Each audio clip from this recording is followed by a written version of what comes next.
তুর্কি এবং সিরিয়া দীর্ঘ সময় ধরে ভূমিকম্পের এই ধ্বংসলীলার কষ্ট ভোগ করবে। দুই দেশেই মৃতের সংখ্যা ক্রমশ বেড়েই চলেছে। দুই দেশের যে লোকসান হয়েছে সেটার ক্ষতিপূরণ কেউ দিতে পারবে না, কিন্তু সেটাকে কমানো অবশ্যই যেতে পারে। এর জন্য বিশ্বের অনেক দেশ তুর্কি এবং সিরিয়াকে সহায়তা পাঠাচ্ছে। তারা বিরোধী বা শত্রু দেশ যেই হোক না কেন। ভারতের তুর্কির সঙ্গে খুব একটা ভালো সম্পর্ক নেই, কিন্তু তাও তুর্কিকে সহায়তা পাঠানো হচ্ছে। ঠিক এমনটা ইসরায়েলের সঙ্গেও রয়েছে। ইসরায়েলও বিবাদ ঝগড়া ভুলে তুর্কি এবং সিরিয়াকে সাহায্য করতে চায়, কিন্তু আচমকা সিরিয়া ইসরায়েলের থেকে সহায়তা নিতে অস্বীকার করেছে। এক সংবাদপত্রে সিরিয়া সরকারের এক বড় প্রতিনিধির তরফ থেকে বলা হয়েছে, আমরা ইসরায়েলের থেকে নাতো সহায়তা চেয়েছি আর নাতো আমাদের ইসরায়েলের কাছ থেকে সহায়তা চাই। সিরিয়া বলেছে, যারা আমাদের মানুষদের মারে তাদের থেকে সহায়তা কিভাবে নিতে পারি। আপনাদের বলে দিই, ইসরায়েল এবং সিরিয়ার মতো আরব দেশের বিবাদ অনেক পুরনো। 1948 সালে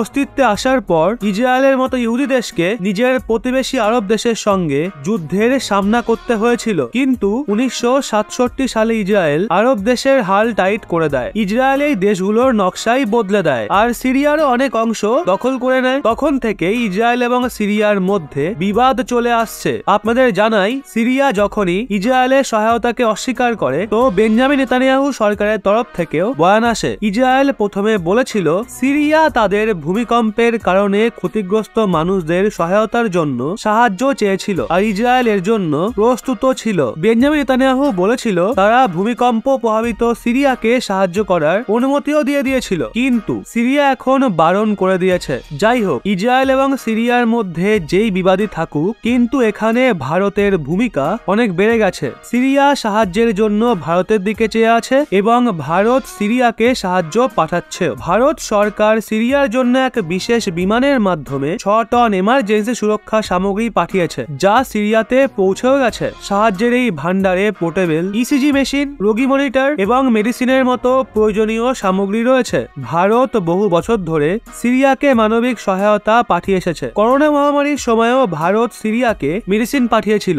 ভারত এভাবেই নিজের মানবিক ধর্ম বছরের পর বছর ধরে পালন করে আসছে। বিপদের সময় মিত্র হোক বা সমালোচক, ভারত সবাইকে সাহায্যের জন্য সবার প্রথমে এগিয়ে আসে।